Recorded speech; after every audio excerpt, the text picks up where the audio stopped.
Hello and welcome to another Consent Dojo. We are going strong and building our consent muscle. I can't believe this is over 2 years now. And the exploration of all the different facets, nuances, and experts on here have been gorgeous. I'm learning so much. I am your host, but I'm essentially your proxy.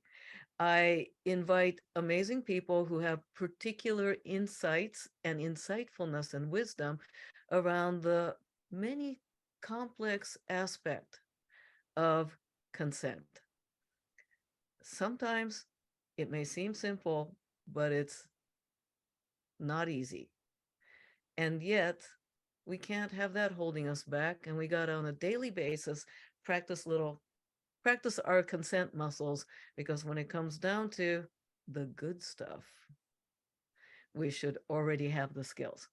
And speaking of skills, I want to introduce you a fabulously skilled, multifaceted woman known as Dirty Lola, award-winning sex educator, speaker, and self-proclaimed dildo slinger. Tell me you got like a cowgirl outfit to go with that? With wah, wah, wah. I need a holster. Need a holster with tiny little lube tube instead of bullets, right? Yes. And two dildos that I can swing. Yeah. Very Tarantino-esque spaghetti western. Yeah. Lola's known for her live sex ed and the Q&A show Sex Ed a Go-Go, and as Sexpert on Netflix. Netflix, y'all. Netflix. Docuseries The Principles of Pleasure. She spent over a decade. Oh, pronoun. She, her. Here, okay. Decade working on ending stigma and shame surrounding sex and sexuality. Lola started her journey sharing personal discoveries with polyamory and kink online. Uh, Lola now uses her knowledge, warm candor, and hot body, if I may add, and public platforms. I'm just adding stuff because Ad it's lib, uh, to teach the masses, the want to get filthy masses in person and the rapt internet and TV audience. Addition to her education projects, Lola is the creative director of Spectrum Journal, online magazine and offshoot of the amazing Spectrum Boutique. Um, I am so grateful for the Spectrum Journal, because you all were the place that really actively invited me to talk about anti-racism in terms of like pointing out Orientalism and the Mm-hmm. myth of rope bondage. Yeah. Uh, I'm so grateful for that, because like I feel like I've been shouting at the wind for like 25 years. So thank you. It's a You're really welcome. important magazine. It was lovely to have you be a part of more than once. You've written some wonderful stuff for us. Hey, I'm available, you know. I'm happy for a literary booty call. All right. Um, now, website dirtylola.co. So it's .co, not .com. .co. Yeah, I was too cheap about the .com. Okay. And on social media at Dirty Lola. Before we get deep into things, uh, give me a quick rundown of things you're working on right now, because I'm going to get excited and forget to ask you this later. Ooh, I'm prepping for the summer. Today we released the date for I'm doing an event with Lene Marie Chicken and Dickens, which is a brunch, a sexy, fun brunch with sex ed talks, and it's going to be at the Museum of Sex. So we Now, are doing, Museum of Sex, y'all, is in New York City, it's in right? New York City. So you have to be in New York to go. We released the dates June 4th. It's going to be a Sunday brunch of all days at the Museum of Sex with dick-shaped Belgian waffles, and there's going to be all kinds of toppings and fried chicken. So chicken and waffles, fruit, wonderfulness, but also sex and sex toy talk with Linnea and myself. And then you get to a ticket. Your ticket also includes a ticket to the museum. So then you get like a tour of the museum with us. We'll walk through the museum with you. So it'll be a fun event, and that's on June 4th. And then this summer, I'll be in Oregon making my way to Sex Geek Summer Camp. Before that, I will be speaking at As You Like It, both stores in Ashland on the 13th and in Eugene on the 14th. And I'll be doing my, well, why does my brain always go, no, you can't, I can't give you this word, sensory deprivation and sensuality class. And so we're still figuring out some logistics, but it's definitely going to be in those stores on those dates in the summer. So things to look forward to. So the Dickens and Chickens, The, was the that it? chicken and Dickens. The Dickens and chicken would be a literary yeah. chicken and Dickens. That's it. Yeah. And throw Dickens in there too while you're at it. So since it's a Sunday and all of that can, would like church hats be welcome? Yes, of course. You know, if you want to. All right. Thank you. And I want to just dive right into what we're talking about. Ethical non-monogamy. Yeah. Ethical non-monogamy. ENM, if you want to be cool about it. All right. What is it? What is it?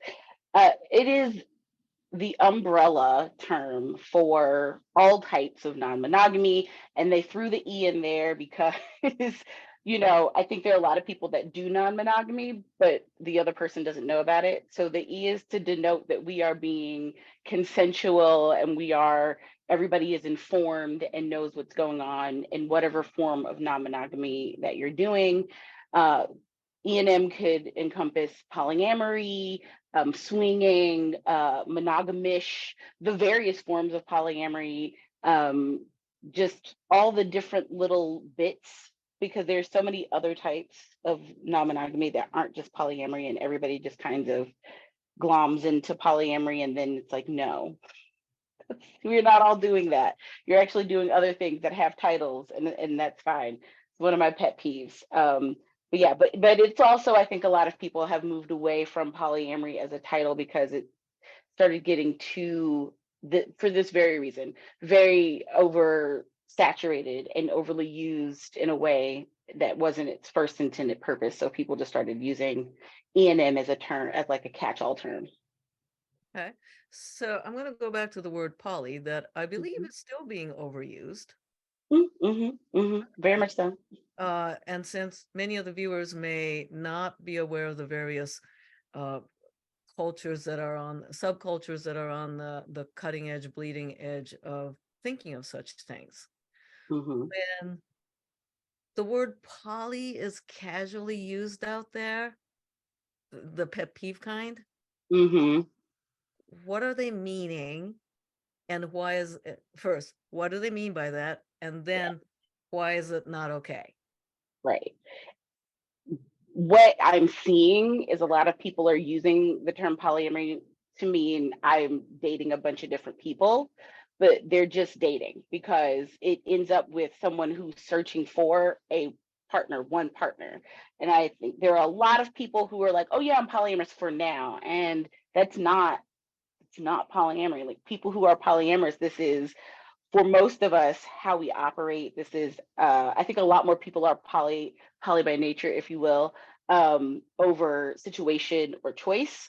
I don't really understand monogamy. I tried it for a very long time and did not do a good job of it, and it was never who I was. It wasn't who I was when I was younger, and then I tried to not do that and failed, and went back to what I know, um, with more skill and knowledge.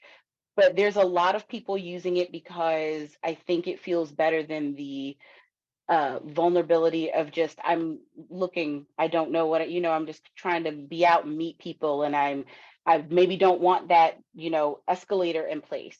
So it's really easy to say you're polyamorous because people don't expect the relationship escalator to necessarily exist. And so a lot of cis men are using polyamory to kind of say, oh yeah, I'm polyamorous, to bring in folks, whether it be other like polyamorous femmes, women, and or monogamous women who are like, okay, well, I'll try this out because I just want to date you and we'll see what happens. So it's kind of this opening up the playing field thing Mm. that's happening. You'll see it a lot like on OkCupid, because now they've made it where you can put polyamory and it'll say like open to polyamory or monogamy. And I'm like, what? That's no, no, that's not how it works. Monopoly exist. There are people in monopoly relationships, but that's not what these folks are talking about. And really what they're looking to do is date. And I think dating has become a dirty word. I wonder why. I feel it's become more of a serious thing for people to say they're dating, whereas like I'm an 80s baby. So in the 80s and 90s, like I always talk about the comic strip Kathy. That's how Oh, old I am. yeah, yeah. But Kathy dated. Like you always saw Kathy with a different man. She always had a date. She always, and there was the one man she always kind of went back and forth with, and I think they ended up getting married, but she was dating. Now people would call it polyamory, or some people would, but it's not. She was kind of looking for who she might want to be with, by trying people out, being in different situations with people. There wasn't any foundational agreements being made. Wasn't anything beyond we go out and we have fun and we see each other sometimes. There wasn't the beginnings of like weaving together bonds. And that's the big thing that's missing when people are talking about being polyamorous, is they're forgetting that the basis of polyamorous is that we're creating bonds. It's not about sex. It's not about having sex with a lot of people. That comes with it. But it really and truly is about the bonds we weave, whether they be romantic or friendships or a combination. It's why we have polycules, because of how we're knitted together and connected to each other. But it is about bonds and not just I am seeing people. So I'm going to go back on a few things here. Yes. You use the term uh, escalator. Yes. You break that out for us. Yeah. So the relationship escalator is like you meet someone, you go on some dates, you decide to be together. That's the next step. So you're slowly going up. And maybe after you're dating for a while, you might agree to move in together and you're still going up.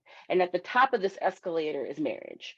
So from the bottom to the top, you're slowly doing all the steps that are laid out for a lot of heteronormative relationships of you meet, you date, you move in together, you're with each other, you get married, you have kids, that is your life. uh, Polyamory and other types of ethical non-monogamy kind of remove that escalator, because marriage is not the point for many of us. Mhm. Not to say that there aren't polyamorous folks that don't get married. There are plenty that get married. We legally can't get married to more than one person, but there are plenty of polyamorous folks who get married to one of their partners while still being with another partner that they're not married to, or there are folks who figure out they're polyamorous while they're already in a marriage, and so they are opening up that marriage, and marriage is involved in it in that way. But there isn't this step to next step, next step, next step. There can be there. I know some poly families who lived together, bought a house, had kids, figured all of that out. It was really made really hard for them, because it's hard to buy a house with multiple people, because our laws don't make that an easy process Plus, of it's owning difficult property. for Yeah, multi-generation, and yeah, it's yeah. really centered on that. Yeah, it's oh, yeah. It's centered on like you leave your parents and you have a partner, you get married, and they they don't get the like maybe sometimes you live with other people that It's have a a right to own that property. male head of household control of resources Yes. as opposed to distributive.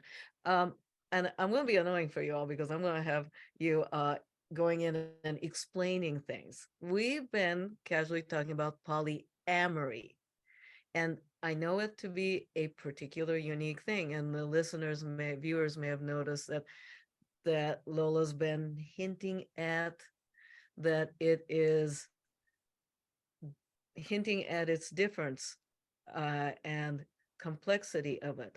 So polyamory, not the general irritating usage, but polyamory.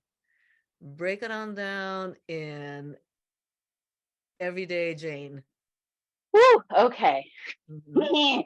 So the basics of it is that you are going to have multiple connections. I don't always like to say partners because I don't call everybody a partner, but you're multiple connections where there is love and trust and affection somehow weaved into that.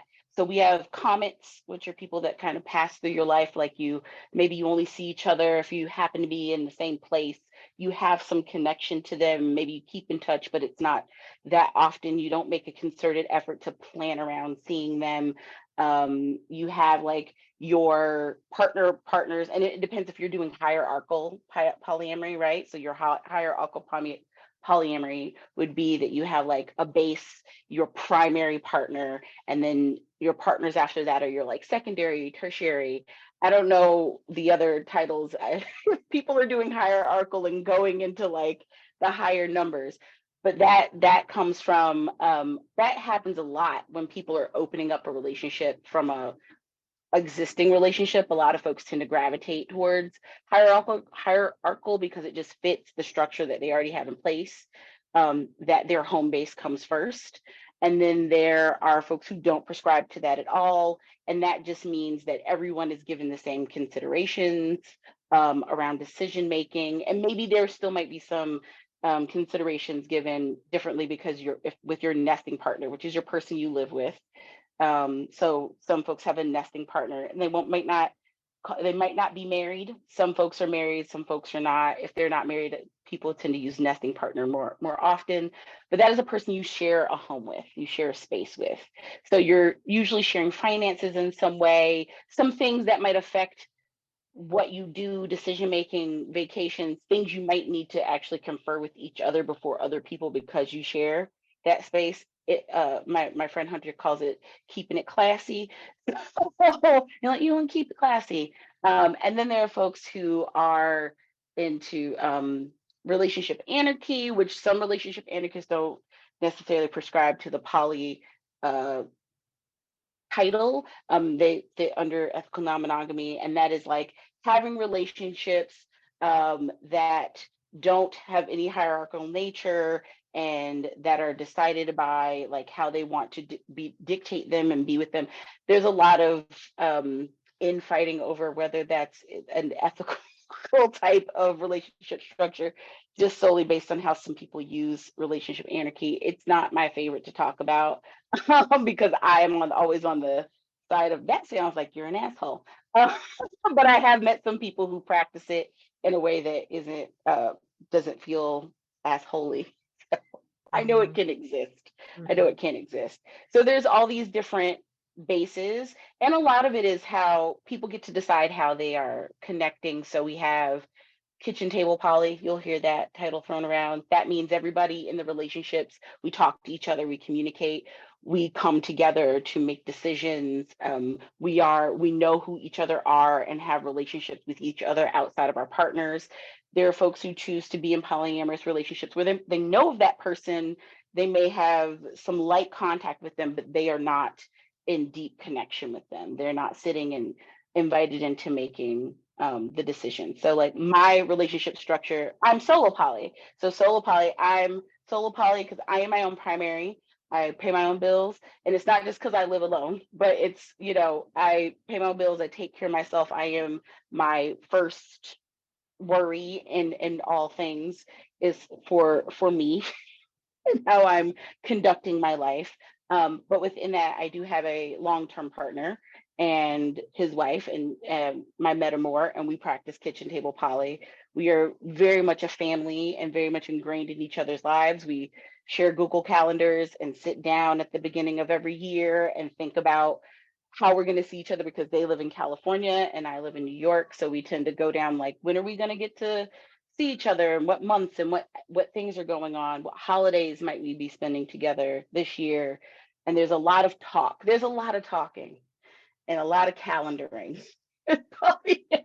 Calendar. Google Calendar is Google Calendar. ethical non-monogamy's friend. It is, yeah. And in all different forms, because If there was an outage, then the calendar might be just for one person, keeping track of all the people that they're dating as well. yeah, Yeah. Yeah, Or letting everybody know so you don't have to have that conversation over and over again. You just go, oh, okay, they're out on a date with so and so. Got it. yeah, Okay. yeah. Um, okay, so I'm gonna guess that there's a lot of assumptions and myth.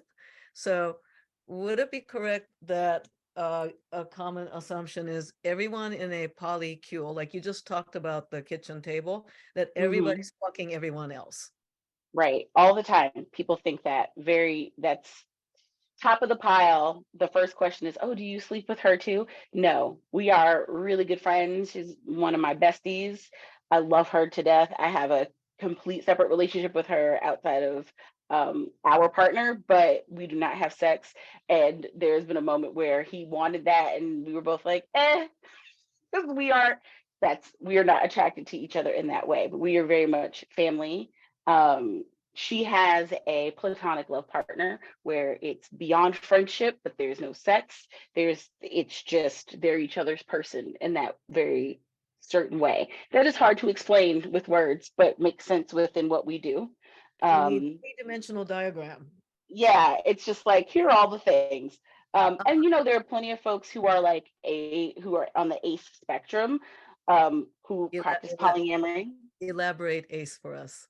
So ace is asexual. So on the asexual spectrum, that ranges from not no sex at all, or to maybe having sex, but sex isn't the attraction. So sex isn't a part of the attraction when they do have sex. Whereas for a lot of us who aren't asexual, sex is the attraction. We're like, I am going for this thing because I want this particular thing, and that's not the way. And that is a spectrum, a whole other conversation to be had. But there are people who fit that, who are in polyamorous relationships. So there's this thing about orgies and dating, you're dating all these people that people just like, oh, you just want to have sex with all these people. Most of the time, you're not even having sex. You might not make it there, or you're tired. It's just so much going, there's so much going on. Yeah. Uh-huh. It's like, okay, can we just have a glass of wine because we just talked a lot? Yeah, yeah. Or I just got into town. Can I, you Yeah, want to cuddle? Yeah. yeah. Hmm.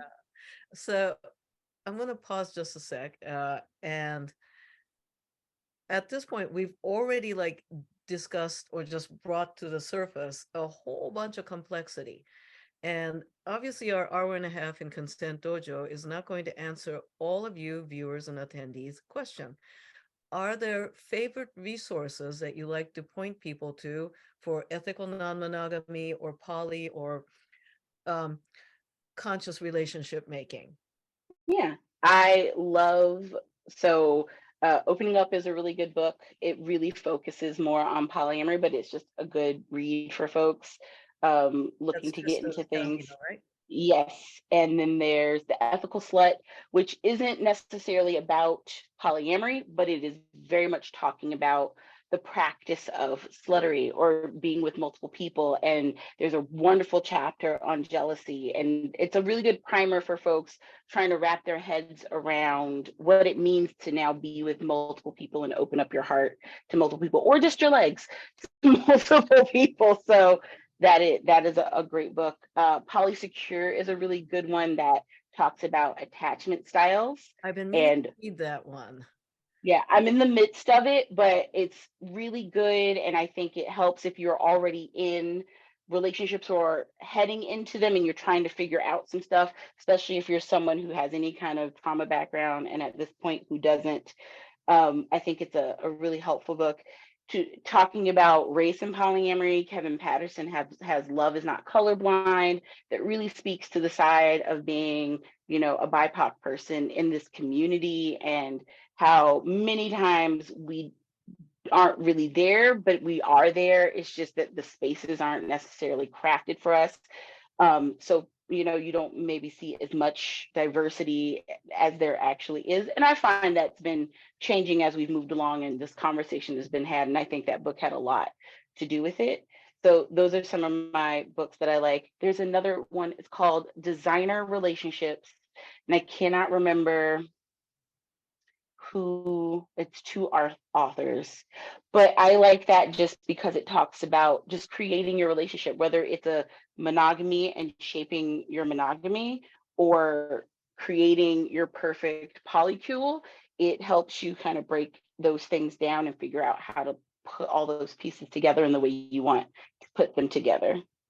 For those of you who are here live, if you look in the chat field, the links to Opening Up, Polysecure, Love is Not Colorblind, and various other relevant links are posted there. For those of you who are watching on YouTube, hello, just look down there. I'll have it listed down there. So those are books. Those are books. I am often auditory or visual learner. I mean, I like my books, Hmm. but English, I'm an English learner. So sometimes listening, watching is easy. Are any of these in audiobook format? Yes. I don't know. I Okay. know Polysecure is for sure. I don't know if the others, which ones are. I know at least a couple of them are in audiobook form. And I am the same way. My brain very much so doesn't like printed word right now. Mm. So I like a good audio. What about videos, series, movies, fiction, nonfiction, documentaries? They're still catching up. Feel I don't feel like we've gotten a good have we gotten a good I don't feel like polyamory's gotten or ethical non-monogamy has gotten a good documentary that's not just following like three skinny white attractive people. Reality show. Yeah. Like I don't think we've gotten something that I'd go, yeah, this is a good thing to watch. There's a lot of great podcasts. Um there's multi-amory, there is life on the swing set. If you're a swinger, they talk about that like that bit of lifestyle and like all the different facets of it. There is, oh my goodness, where's trying to think, there's another one that was there and it slipped away. Maybe it'll pop back in. But if you type in polyamory, polyamory weekly, that yes, definitely a good one. And if you type in polyamory, sometimes you'll just get blip episodes that have folks just talking about it or different folks. I'm sure Kevin will pop up on some episodes if you look for polyamory. And because there's a good bit of folks giving like advice or talking about different parts of this, the struggles, all the things that kind of crop up once you're in it, that it's hard to, this is a very hard thing to kind of have down pat from the beginning. Like you can get a good baseline, but until you're in it Mm. and doing it the way you are intending to practice it, you won't even know the things that you need yet. Participant mentioned that Opening Up is in audiobook format. Amazing. Yeah. Oh, and in terms of, I would also recommend checking out the catalog of body storytelling. Body Yes. storytelling is kind of like the moth around sex, gender, and relationship. And it's not going to be a how-to, but we learn from stories. And so it'll Hmm. be touching, comical, tragic. So real lived experience of various different types of relationship or dates or whatever. But you can look around through the titles and description for things around ethical non-monogamy. Now, I'm going to pause a sec and give our attendees, got any questions for our amazing Lola? Give her a chance to have a sip of water that way. Now, let's see. What's something that people don't realize about ethical non-monogamy, the big umbrella of it? What's something that that it's you don't think about? that it's an umbrella.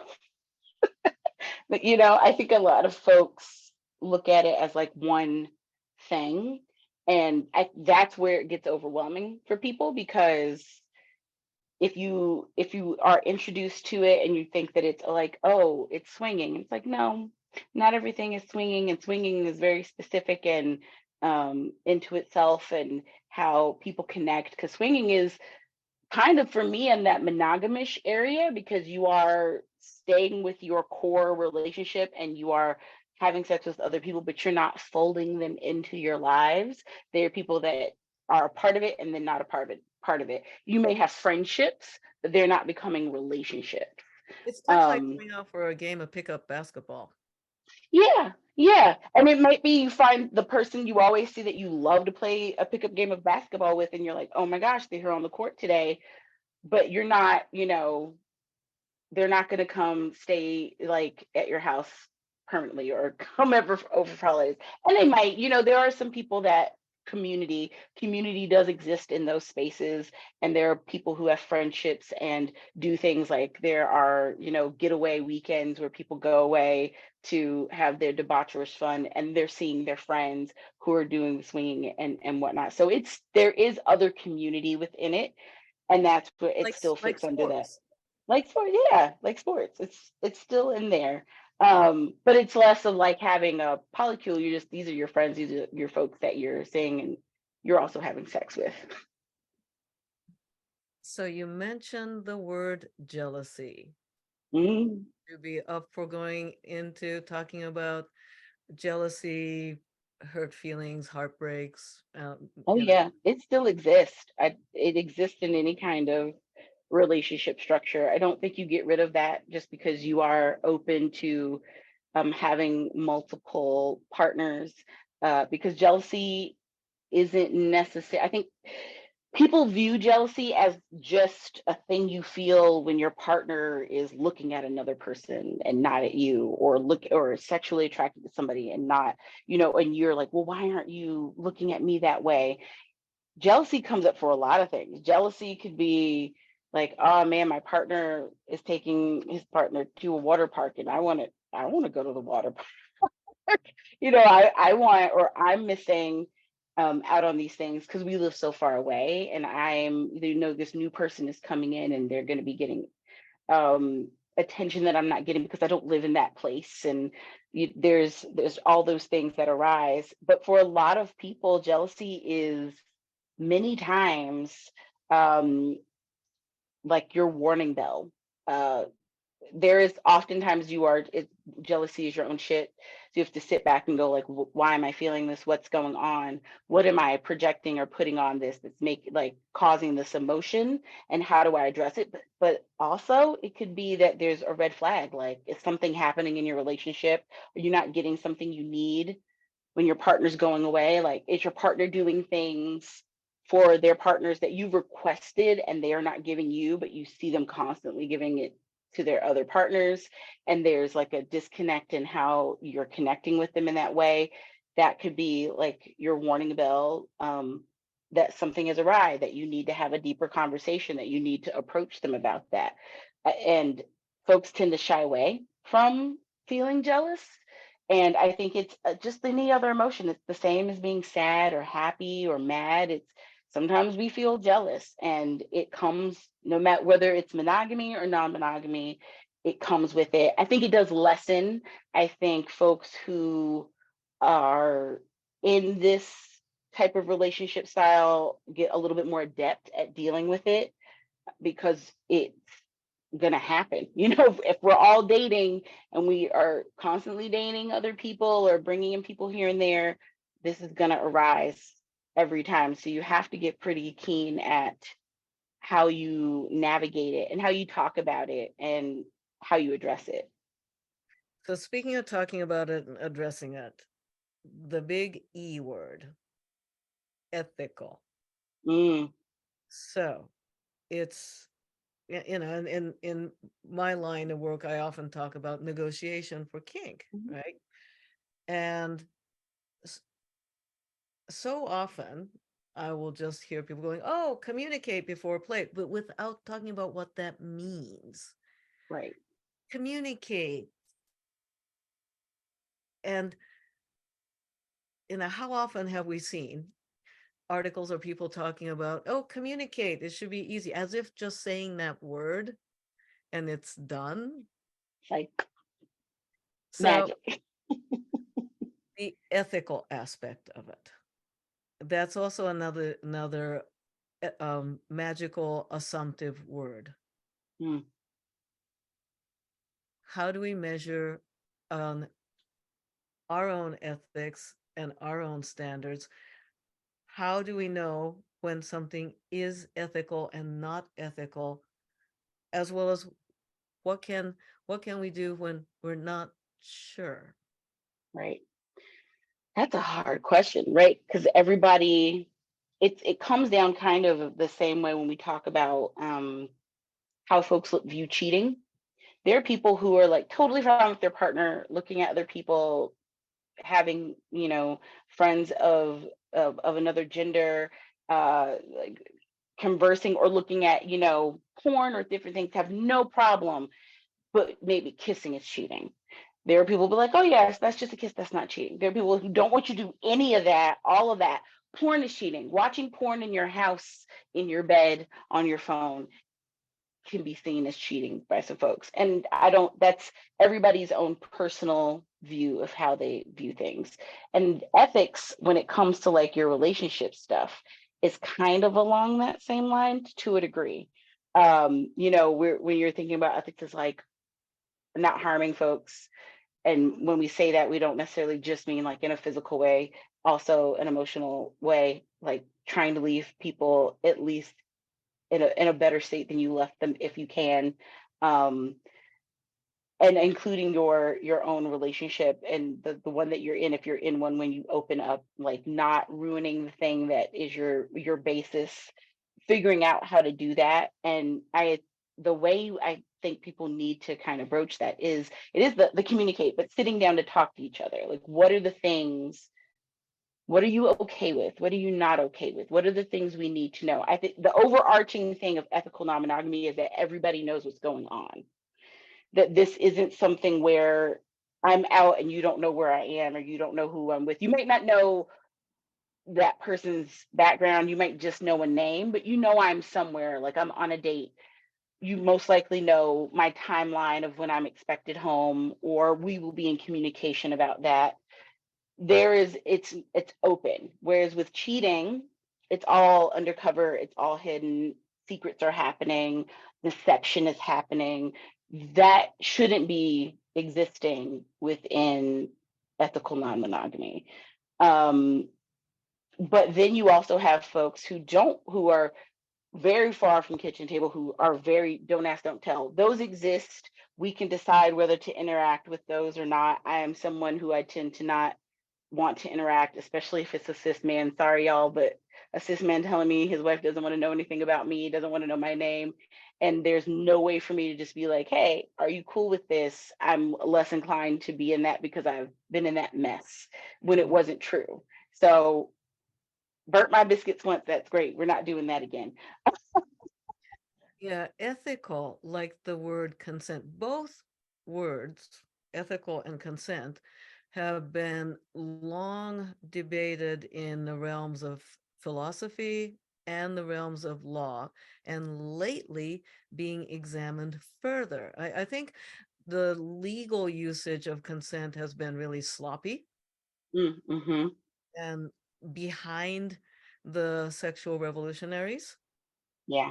Uh, and in a lot of ways, that the culture makers in sexual subcultures have been the one that's reluctantly dragging the legal and the cult and the mainstream culture, because Mm-hmm. the failure of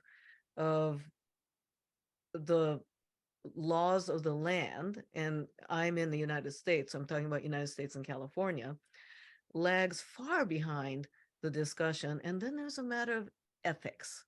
Yeah. It is an entire field of study. And we're now debating the ethics of the Supreme Court in the United States. Mm-hmm. And yet and when this word is the idea of ethics, as you were talking about, what exactly is the level of communication? Uh, what do I need to know about? What do I not want to know about? When is it agreed disclosure, agreed non-disclosure, not agreed, oh, not agreed disclosure, Mm-hmm. and not agreed non-disclosure? Hmm. So many things, so many Yeah. and then and then all of that leaves out also the fact that there's so much fluidity, which is a part of how exactly what you just said is how folks who are in our this world, sex positivity, the alternative lifestyles, alternative relationships, we deal in fluidity. And part of consent is the fluidity, the that it can change, that it's not this solid agreement that you may change your mind. Whereas the law, this is where we start having, they're like, well, I don't know, you said this thing. It's like, yeah, but people are allowed to now say no or go, I've had this experience, I did not like it, I would like it to change. And that is something that very much exists within, I think, good polyamory, is people going through experiences and then sitting down and going, I didn't like when we did that, or I didn't like how that went, or this plan does not work for us and we need to find a new way. This way of communicating when you're out isn't working. How do we change that? And if you try to keep it stiff, it's going to break. If you're rigid, it's going to snap. It's not going to work. Your relationship's going to be a mess. Whereas if you have some fluidity and understand that, like, agreements you make tonight could completely be different in a week because of something that's happened during that week.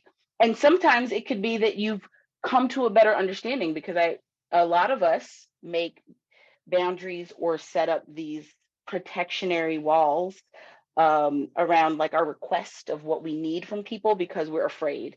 And then once we experience it, you're like, that wasn't that bad. This person is actually lovely. Oh, you're not running away. You came home.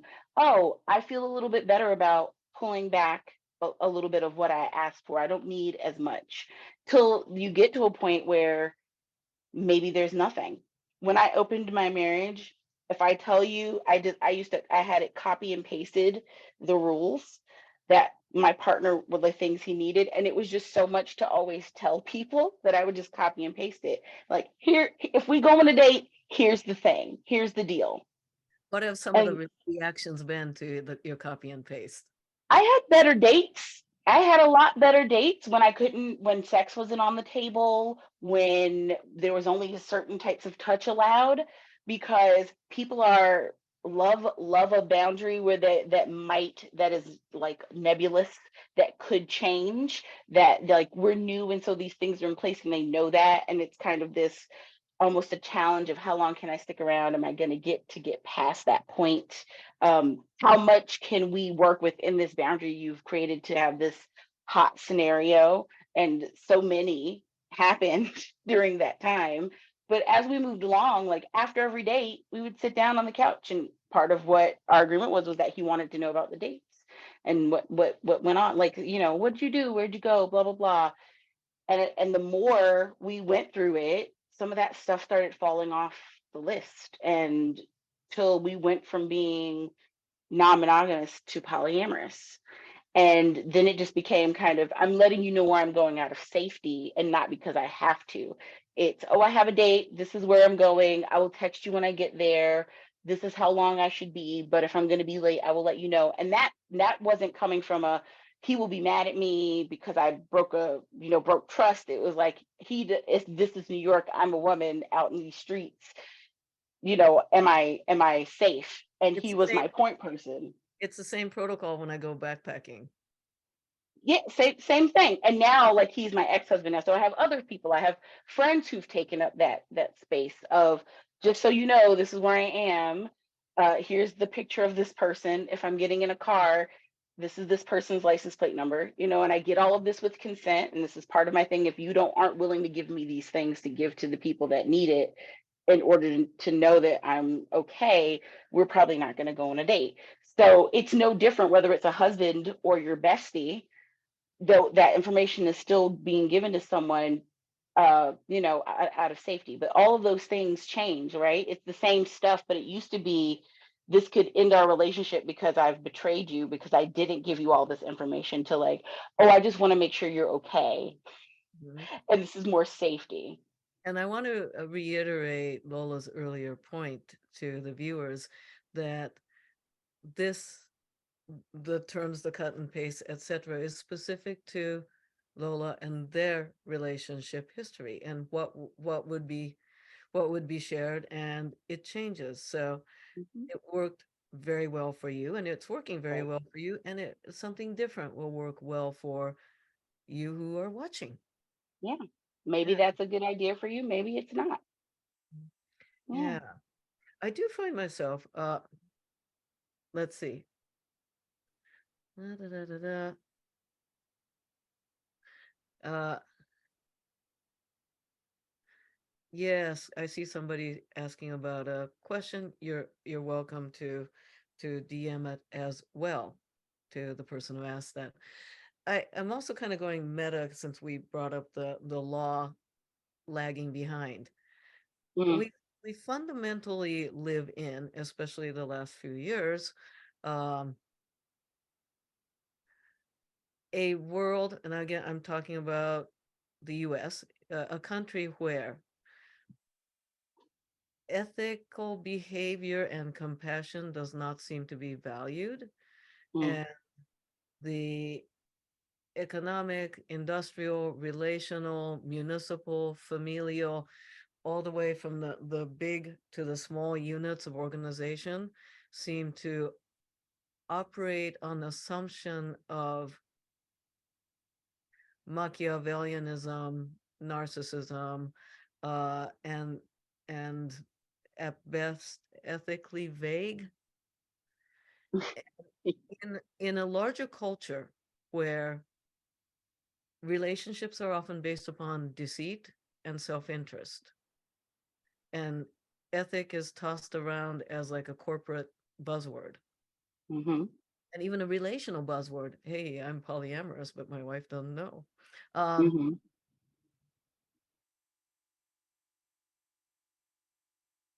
how when basic ethics and uh civility, compassion, and self-examination isn't built into our upbringing, culture, or law, how in the hell are we going to engage in good ethical non-monogamy and poly, the way that drives you nuts, poly, and ethical non-monogamy is very popular now. Hmm. Can it grow in a healthy way in a culture that is ethically toxic? My answer is yes. And that's because I feel on a small, when we're dealing on these smaller scales, Mhm. if you act in an ethical way, not only are you burning the bonds, right? You're detaching yourself from your polycule or from whatever relationship. That doesn't exist in a vacuum because though polyamory is popular and ethical non-monogamy is popular, we are not that huge of a community. There's a lot of overlap. There are a lot of people sleeping with the same people. There are a lot of people who are friends or in relationships of some type with a lot of people.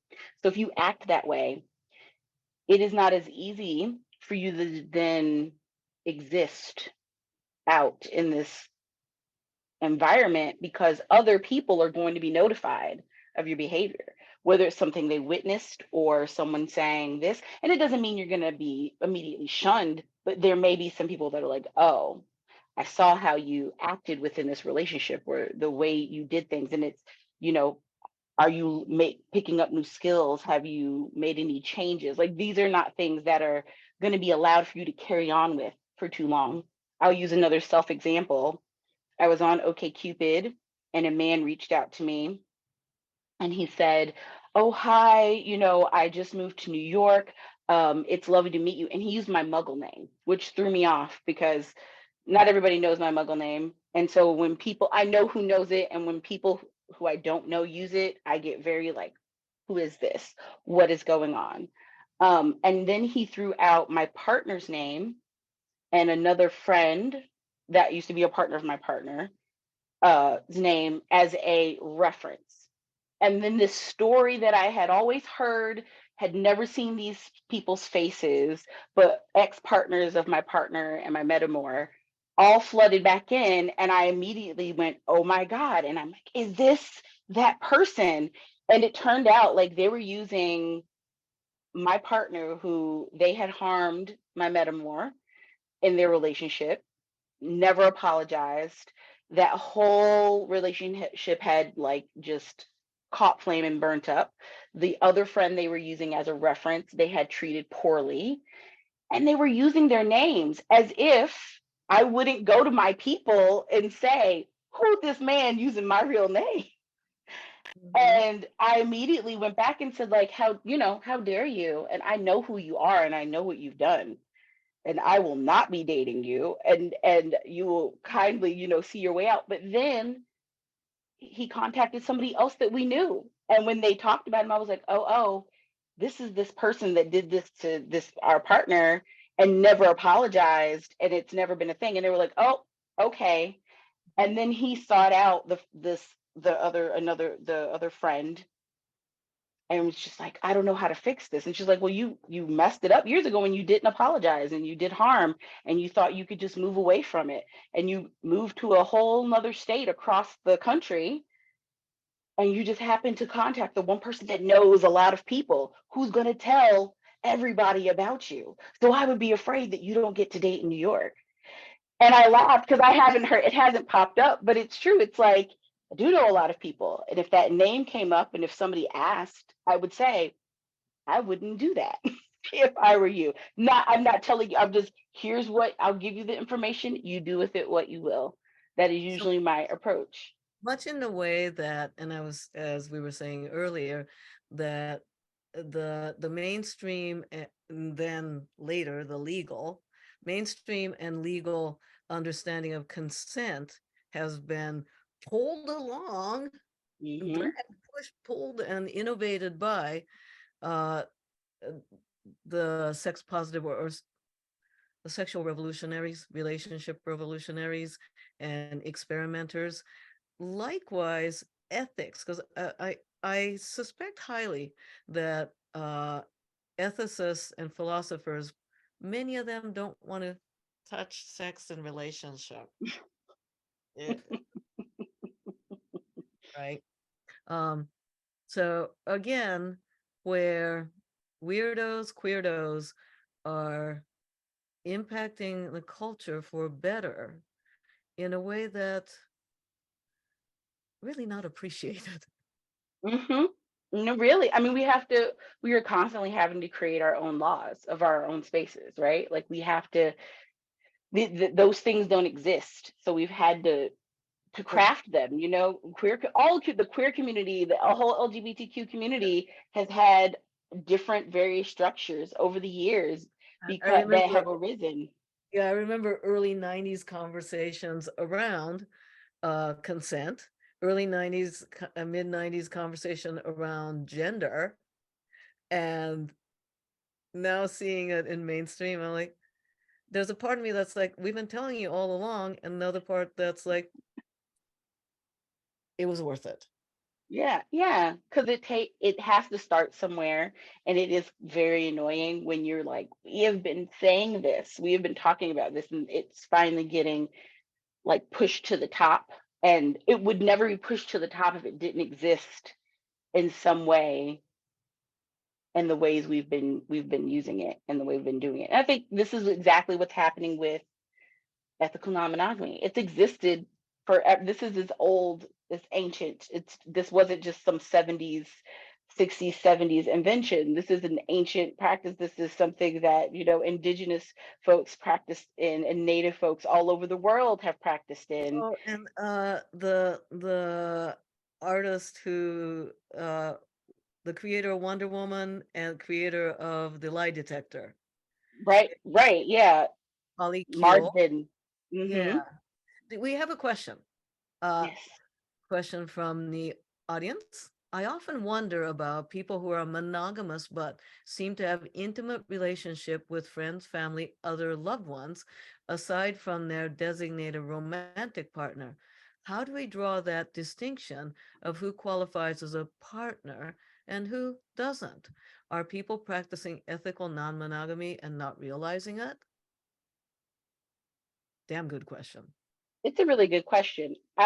It really depends on how people want to view things, right? Because there are plenty of monogamous folks who have deep friend relationships who don't view that at all as a relationship. They keep it very separate, even though they might call it like my chosen family or my, my friend fam. There's still this line, and for a lot of people, that line is sex. And there's still this block in that you could have relationships and not have sex, but because that tends to be the river that runs through it for a lot of people when talking about relationships, that's not how they wrap their heads around it. It's not how what they call. And it is, but it is a form of it. I mean, Blue in the Face have used our family bonds as a way to explain how polyamory works. I always tell people, you can love all your children. You love all your children. You might love some of them more than others. You might have whatever, but you love all your children. You didn't give birth and then stop loving the child that already existed. You love your mother and your father, your aunts and your uncles and your cousins. Again, there might be variations to how you love them, the way you love them, how deeply you love them, but you love them. It's not like you just, well, I gotta love you now, so I no longer can love you. We all understand that we are a container that could be filled up with different kinds of love. But when you put sex in the mix, or what they perceive as having to be a part of something in the mix, it becomes very confusing and foggy. And people don't like to think of our connections as relationship. Relationship carries a big burden of being something that's about intimacy in a partnered way, or a relate, like, sex, or we are getting married, or we are working towards that. So it's hard for people to really kind of look outside of that and go, oh yeah, we all are living like a poly love life. Like, you love many people, but it's not easy. And I mean, and it's the same way people get to decide how what they call partners, right? Because I don't call everybody a partner. For me, partner means somebody who is very in depth in my life. You talk to me every day, you know what's going on. A lover is somebody I have contact with. If, like, I got hurt, my lover knows about it. He was not the first person I called. He's on the list, but he's not up there with my partner, my sister, those people. Years Um, ago, okay, that brings to mind irritating at the moment, kind of cringe now, moment where years ago, my then partner, my then nesting partner, and I were at a kink conference. mm, And I had a friend who's a cis guy, married and partnered to a woman. My partner seen and sex, whatever, in various forms. Okay, great. The next day, at like sort of a public facing event, she refers to my partner as her partner. okay. All right. I was like, and my partner was also like, When did that happen?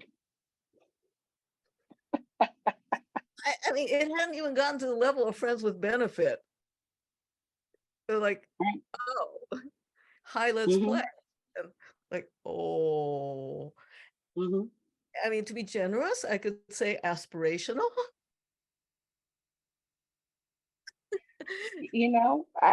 To Or share I that. even, if there's another word in front of it, like, oh, this was my play part, play partner changes the meaning a little bit, like it's Yeah. there. Yeah, but people have different languages for I think how in they this use things. case, in hindsight, the idea for this person, the idea of poly seemed so cool and stylish and popular and slick that I think she was trying to show off. So we've got a question here. Yeah. Hard question. Do you find it offensive if a kink poly person see their relationship with play partners as poly, when it may not be romantic, but more of a friendship, platonic relationship? Not at all. There are plenty of people that are in poly relationships, part of polycules, where you have platonic relationships that don't involve love, but there's that connection there. That's, when you look, if you ever make a polycule, people sometimes do like the dotted line. A dotted line means we're connected, but we're not like deeply connected. I know you, you know me, we may interact. We have an affinity for each other. We share a partner, but we're just not that connected. But I think that's all a part of it. It could be part of it. In the same token, I think that there's also, like, when I'm dating people, the people I'm dating aren't necessarily part of my polyamory. You're not a part of that until we've decided that you're sticking around. I would like to fold you into my life, in which way we're doing that. So if you've decided this person is a part of like your core, maybe y'all seen a lot. This is your kink is a big part of your life, so you're seeing them a lot, or you're doing things with them often. They're a part of your life in a more deeply connected way than maybe others. Sure, yeah. I am not the gatekeeper of like how we view it. My thing is, if you are going to end up with one person, that's not polyamory. That is my one pet peeve of like, I am with a bunch of people, but I'm going to end up with one person. That's all I want. That's monogamy, and you've just been dating. Or monogamy with friends with benefit or play partner? Right. Or yeah, and then if it's like, oh, if you are going to be monogamous, but maybe you and your partner decide when you're out of town, you can have sex with other people, that's still not polyamory, because if that person you're having sex with is not a connective person that you can be in contact with when you're home, if they're literally only somebody you can touch in both a digital print text kind of way when you are setting things up because you're going to see them, but you're not again, it's the folding into your life. I just had this talk with a person I was seeing and talking about like what he was looking for. And it came down to, he's like, oh, I want a nesting partner. And then I just want like a collection of people that when I want to, or like if whatever agreement I come to with my partner, that occasionally I have sex with other people. I'm like, oh, so not somebody you like, we would see each other here and there, or like invite each other to each other's birthday. He's like, no. And I'm like, okay, baby, that's not polyamory. If I can't come to your birthday party, if you don't want to, if I can't text you good morning or ask you how you're doing because that's somehow disrupting things, there's no bond beyond. Gay men have a great term for that. Trick. Yeah, yeah, booty call, all of that, Yeah, and and again, nothing there's wrong not a with that. problem with it, No. right? Yeah. But wanting to paint it as polyamory, I think makes people feel less guilty or less. Trendy, like my aforementioned Yeah, example. or yeah, it's like, oh well, everybody's doing this. It's like, okay, but that's not what. Yeah. Oh, somebody commented to my earlier example about did she mean scene partner similar to dance partner?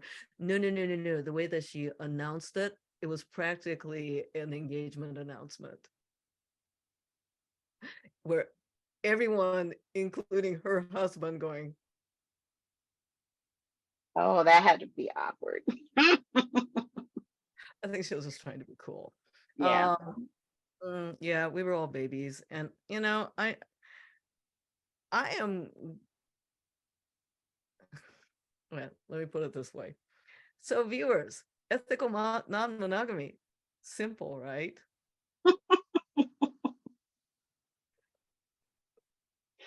It ain't Not simple. at all. Not at Uh, all. so ethical non-monogamy, I'm devil's advocate here. It's supposed to be easy, right? Because it's a bunch of easy people. Never. I mean, and you would think it would just be so easy to just decide like, oh, we'll do this, but it's not, because everybody's also operating at different levels of I have what's a allowed, what isn't allowed, and how we're interacting. practical question. Yeah. Okay. As you lead a busy life, I lead busy life. All the people in our circles and various different types lead very busy lives.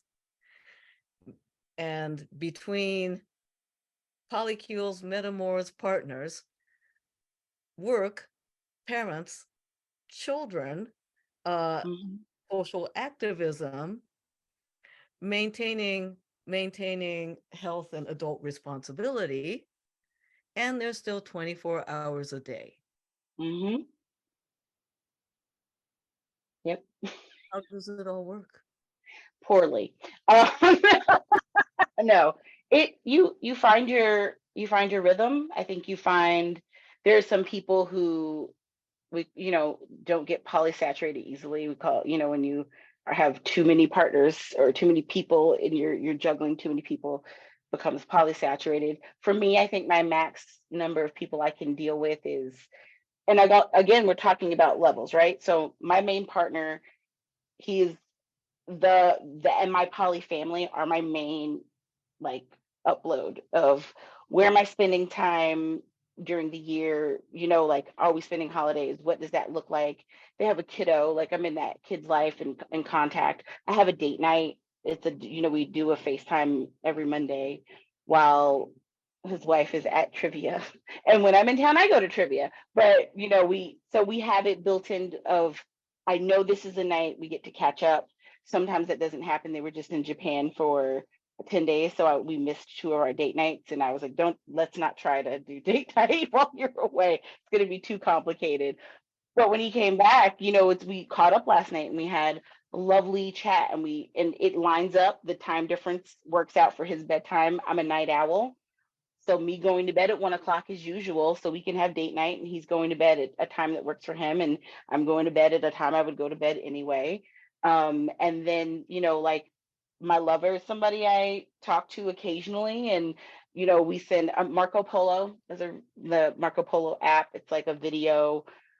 It's your ways to leave video messaging. So if you're don't have time to like be on the phone going back and forth, but you want to see each other and talk to each other, I love it because you can leave like a 20-minute message and they can look at it when they have a moment, and then they can answer it when they have a moment to answer it, and you get to see each other. Those are really lovely ways, and so we'll communicate that way. He's a big meme sender. That's one of his love languages. So we get memes. He checks in when something happens. I'll let him know when, like, oh man, let me tell you about this thing. And then every once in a while we'll have like oh, let's chat, or oh, I'm going to be in town the same time as you're in town, let's link up. So he's not a part of my everyday decision making of what I have to do. And then when I'm seeing people here, that also is a little bit on a schedule of like, oh, this is the day I have free, but it can't be Monday because Monday is my date night. You find a way. Yeah, the way that the out there folks who are not familiar would imagine that the ease of it, and yet the complexity. And speaking for myself personally, I mean, you sort of know my schedule, sort of, like, right. You were talking about meme, that reminded me. As I've taken on more responsibility and projects, I've had to really rein things in. And I want to, in my nature, but I also know limited spoons. So and for folks out there who want to, but can't for resource limitation, distance, resource, energy, that's also a reality. I've had to bring in. And you were talking about memes. Okay. Emojis and just little random notes of everything from commonplace to sexy to kinky, just small regular communications. And it's not what I would dream of, but sometimes I feel like a nun in that I am in service to a bigger cause. Yeah. I don't have as much sex as people think I do. I mean, sometimes it's amazing. Sometimes it's the drought because I'm busy and I don't have the time to put into nurturing somebody local.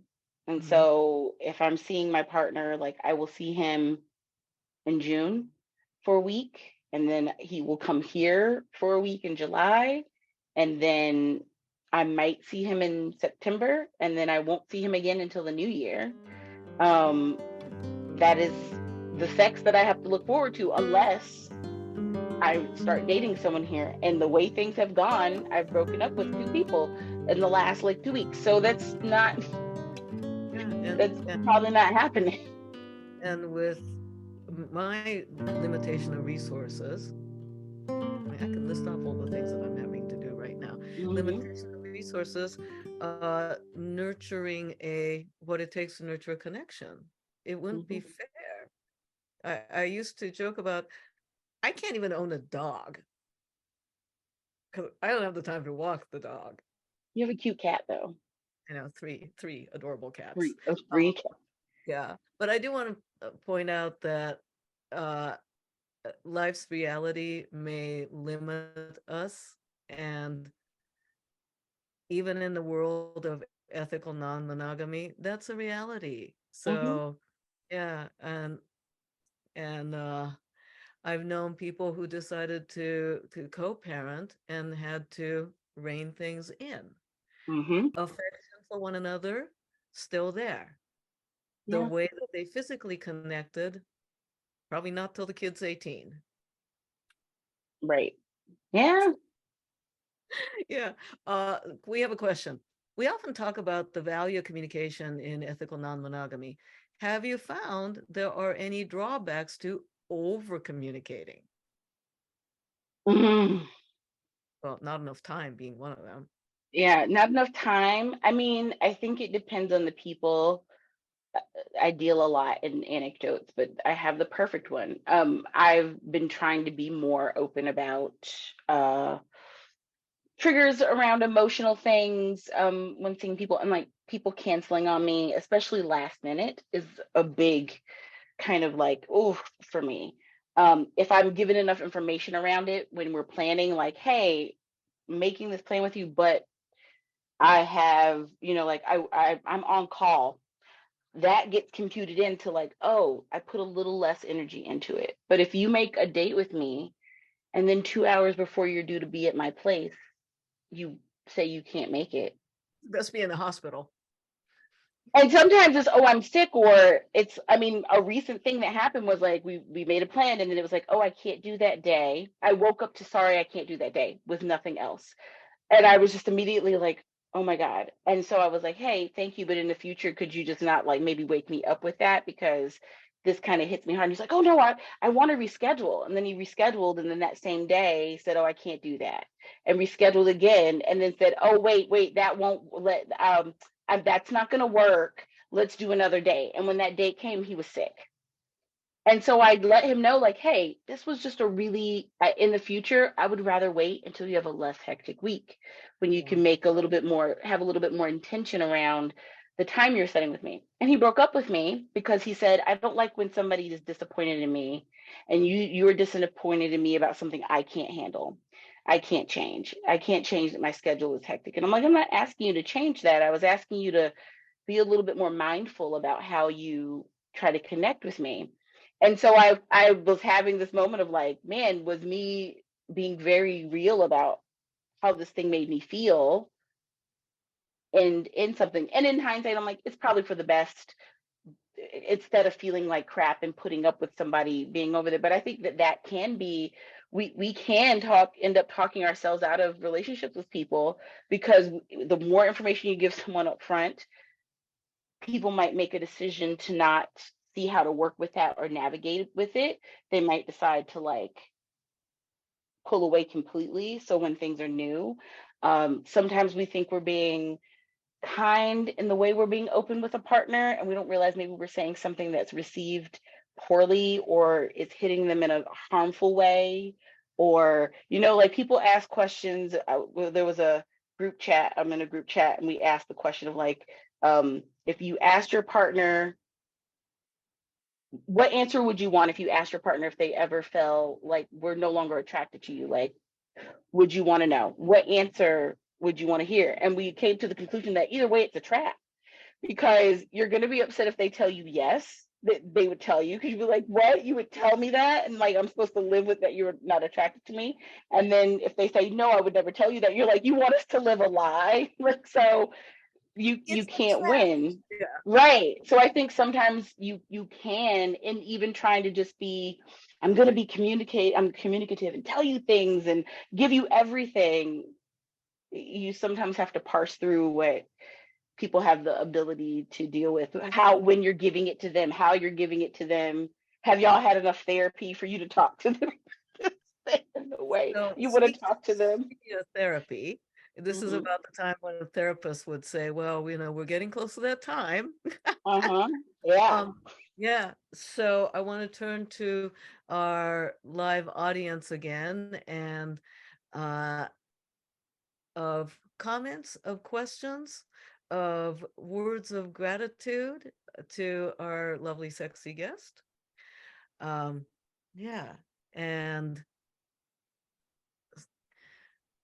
what's one small, achievable little daily exercise around consent? And it doesn't have to be about ethical non-monogamy, just Mm-hmm. daily little thing, because the whole thing with Consent Dojo is let's find ways to build up our consent muscles in small and daily ways. Would you have anything like that?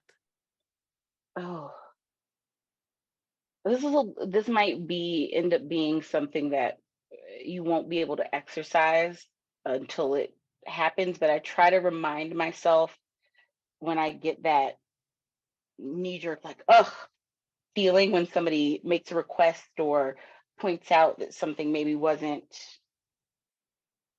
like you said something wrong or whatever, that to sit and listen, like really listen to how people are, what they're asking from you. Because I think a lot of problems that people have with consent is that they're just not listening. A lot of times you're being given the instructions, What? right? Yeah, right. But you're being told exactly what someone needs or how they need it, and we gloss over it. So I try to remind myself to make sure I'm listening with, like, not just an open ear but an open heart, and that I pause before I speak to people, and Oh, but especially if I have that, like, that that clench in your heart that you get. I try not to talk, and I work it out a little bit before I come oh, but back honey, to it. you're a New Yorker. That must I be hard. Yeah, I mean, we find other ways to. Uh, oh, we have a comment about, let's see. Uh, Again, I think thank you for hosting these conversations about consent and how it can seen from different, how it can be seen from different points of view, especially outside of kink. And to Lola, thank you for your time, wisdom, stories, and advice this evening on consent and ethical non-monogamy. Thank you. My Yeah, pleasure. Yeah. yeah. So thank you so much for coming on. Uh, Thank you for having me. oh, and next month, we're having Queen Anna on here and talking about consent and professional dominance. Ooh, Interesting, right? yes, Yeah, very much so. and oh yeah, and I'm so interested in that. And tying it into the ethical non-monogamy, uh, the seeking seeking the service and time with exquisite professionals can also be part of one's ethical non-monogamy, right? Hmm. Very much so. Yeah, bringing it in. Yeah, yeah. So on that note, please take a look at Lola's links. The website is dirtylola.co. Co. And social media, Dirty Lola. And check out the Principles of Pleasure and the Sex Diaries. What else do you want to brag about? That just those things. The things. Oh, and your fantastic Spectrum Journal. Yeah. Oh, yes. Go. There's so many good articles, and folks writing about polyamory and other parts of ethical non-monogamy, and just things to do with sex and pleasure and bodies and relationships in general. So it's good stuff. And we have good stuff coming up too. I'm excited. Fantastic. Viewers, thank you. And thank you, Lola. Keep building, Thank everyone, you. that consent muscle. Yay.